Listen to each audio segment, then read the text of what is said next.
बात करेंगे इस वक्त मरकजी सेक्रेटरी इत्तलात इस्तेहकामी पाकिस्तान पार्टी डॉक्टर फिरदौस आशिक अवान ने भी ज्वाइन किया है। अस्सलाम वालेकुम डॉक्टर साहब, बहुत बहुत शुक्रिया आपके वक्त के लिए। डॉक्टर साहब, सबसे पहले तो बड़ा सादा सा सवाल है कि क्या इंतखाबात एक बार फिर से डिले होने जा रहे हैं? देखिए, ये सबसे ज़्यादा अपने पॉपुलैरिटी के दावे करने वाली जो जमात है उसने लाहौर हाई कोर्ट में दरख्वास्त जमा करा के आरओज़ की तैनाती को चैलेंज करके इंतखाबात के मुलतवी करने का रास्ता हमवार किया है। और ये एप्लीकेशन दे के उन्होंने खसियानी बिल्ली खंबा नोचे की जो आपने कहावत सुनी थी उसकी तशरीह कर दी है। तो चूँकि अब आपकी प्यारी पीटीआई जो है उसको ये यकीन हो गया है कि ना उनके पास इलेक्टेबल रहे, उनके पास जो रिजेक्टेबल है वो एलिजिबल नहीं रहे। तो जब एलिजिबिलिटी का क्वेश्चन आएगा तो वो लोग किसी सूरत भी इलेक्शन नहीं लड़ सकेंगे। तो लिहाजा ये एक उन्होंने कौम के जज्बात एहसासात पे ऐसा वार किया है कि जो पाकिस्तान इस्तेहकाम की तरफ बढ़ रहा था, मुआशी इस्तेहकामत के साथ साथ आप देख रहे थे कि इन्वेस्टमेंट, स्टॉक एक्सचेंज, डॉलर का नीचे आना, रुपए का तगड़े होना, ये सारी। अच्छा डॉक्टर साहब, मेरा बड़ा सादा सा सवाल है फिर, डेट आने के बाद तहरीक इंसाफ की ना तो कोई दरखास्त मंजूर हो रही है और ना ही कोर्ट से भी कोई रिलीफ मिल रहा है। अब तहरीक इंसाफ की तरफ से लाहौर हाई कोर्ट में ये पिटीशन दायर की जाती है, इस पर लार्जर बेंच बनाने के लिए chief justice Lahore high court को लिख दिया जाता है। आप ये कह रही हैं कि पाकिस्तान तहरीक इंसाफ की ये दरखास्त सुनी भी गई और अल्टीमेटली तहरीक इंसाफ अगर इंतखाबात में डिले चाहती है तो ये हरबा उनका कारगर साबित हो जाएगा। बाकी कोई हरबा इस वक्त उनका कारगर साबित नहीं हो रहा, इंतखाबात में वो डिले चाहते हैं और ये इसमें कामयाब भी हो जाएंगे। देखिए, ये आप इसलिए कह सकते हैं ना कि जो वहाँ चीफ जस्टिस साहब बैठे हुए हैं वो वहाँ पीटीआई के जो माशाल्लाह से हमारे कैंडिडेट भी रहे, फिर पीटीआई गवर्नमेंट में वहाँ वज़ीर भी रहे, उनके साथ जो अजीज़दारी और रिश्तेदारी है वो तो किसी से ढकी छुपी नहीं है।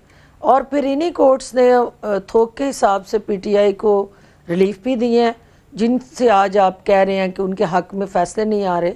तो वहाँ पे जो जितना रिलीफ, जितना अनड्यू फेवर पीटीआई को मिली और पीटीआई की क़यादत को मिली, तो ये तो पाकिस्तान की तारीख़ में किसी को नहीं मिली। तो अगर वहाँ की कोर्ट जो है आज मुल्क में अल्टीमेटली एक इंतशार, अफरा तफरी, इज़्तिराब वो की कैफियत को ख़ात्मे करने का एक वाहिद हल था इलेक्शंस, और 8 फरवरी को उसका ऐलान हुआ, इलेक्शन कमीशन ने उसके लिए तैयारियां शुरू की और फिर अल्टीमेटली एक सबसे अहम तरीन मरहला आरओज़ और डीआरओज़ की तैनाती का था। तो जब वो भी नोटिफिकेशन हो गए, उनकी ट्रेनिंग शुरू हुई, तो ये दरख्वास्त दे दी गई। इसका मतलब है कि ये अवाम में जाने से कतरा रहे हैं। ये ऐसे ही है कि जब दो टीमें खेल रही हूँ तो एक टीम को हार का यकीन हो तो वो टाइम आउट ले लें और वो टाइम आउट को इतना लंबा करने की कोशिश करे कि मैच जो है वो अनडिसाइसिव रहे। तो जब ये इस तरह की सोच के साथ इलेक्शन का ये इनेकाद जो चाह रहे हैं, तो मैं नहीं समझती कि ये पाकिस्तान के लिए कोई अच्छा शगुन है। पाकिस्तान को इलेक्टोरल प्रोसेस के अंदर आना होगा।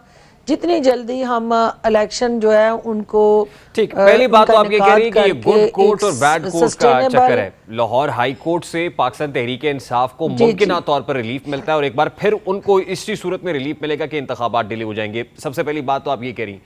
दूसरी इंपॉर्टेंट चीज जो मेरा पहला सवाल था कि क्या इंतखाबात मुलतवी होने जा रहे हैं? मैं नहीं देखा। देखिए, चौधरी परवेज इलाही साहब को पे जितनी मेहरबानियां हुई, जितनी नवाज़शात हुई, तो वो तो सारी आपके सामने ही है। तो मेरा सिर्फ पॉइंट ऑफ व्यू ये है तो कि चौधरी परवेज इलाही अभी भी बिहाइंड द बार्स है पाकिस्तान के इस्तेहकाम। हाँ, लेकिन ऑल ऑफ द सडन जो आउट ऑफ कोर्ट और आउट ऑफ आपने देखा उनका अदालतों का मुतहरक होना, और बाकी भी लोग हैं ना, जब पर्सन स्पेसिफिक कोई इनिशिएटिव लिया जाता है तो वो रजिस्टर्ड हो जाता है ना, वो हाईलाइट हो जाता है। क्या फायदा हुआ चौधरी परवेज इलाही को? और इंतखाबात के मामले में तो सुपीरियर जुडिशरी का फैसला है कि 8 फरवरी पत्थर पे लकीर है, तो सुपीरियर जुडिशरी और चीफ जस्टिस ऑफ पाकिस्तान के इन इंपॉर्टेंट रिमार्क्स के बाद भी आपको लगता है कि पीटीआई अपने हदफ पे कामयाब हो जाएगी अगर वो चाहते हैं कि इंतखाबात ताखीर का शिकार हो? तो देखिए, होना नहीं चाहिए, क्योंकि सुप्रीम कोर्ट के फैसले पे लोअर जुडिशरी को हावी नहीं होना चाहिए। लेकिन देखना ये है कि जो उन्होंने प्रे ली है उस प्रे के साथ जुड़ा जो है वो delayed justice is deny justice, और अगर वो जस्टिस जो है उसको डिले करता है, होता जाता है, और जो मेन मकसद है कि फरवरी में इलेक्शंस हों, नहीं होते, तो उसका बेनिफिशरी कौन बनेगा इस वक्त के हालात के मुताबिक? तो सारी चीजें जब नहीं, लेकिन तहरीक इंसाफ बेनिफिशियरी कैसे होगी डॉक्टर साहब? आपको उसका खुरा जो है वो पीटीआई तक जाता नजर लेकिन आता कैसे है। Tehreek Insaf beneficiary? Cipher case चल रहा है, ट्रायल शुरू हो गया है, साबिक चेयरमैन पीटीआई या बानी पीटीआई वो एक और सजा जाएंगे, कभी इम्कानात ये भी हैं। तो तहरीक इंसाफ के लिए तो जैसे जैसे वक्त गुजर रहा है तकलीफ और मसाइब बढ़ते चले जा रहे हैं, तो डिले करने का फायदा पीटीआई को क्या होगा?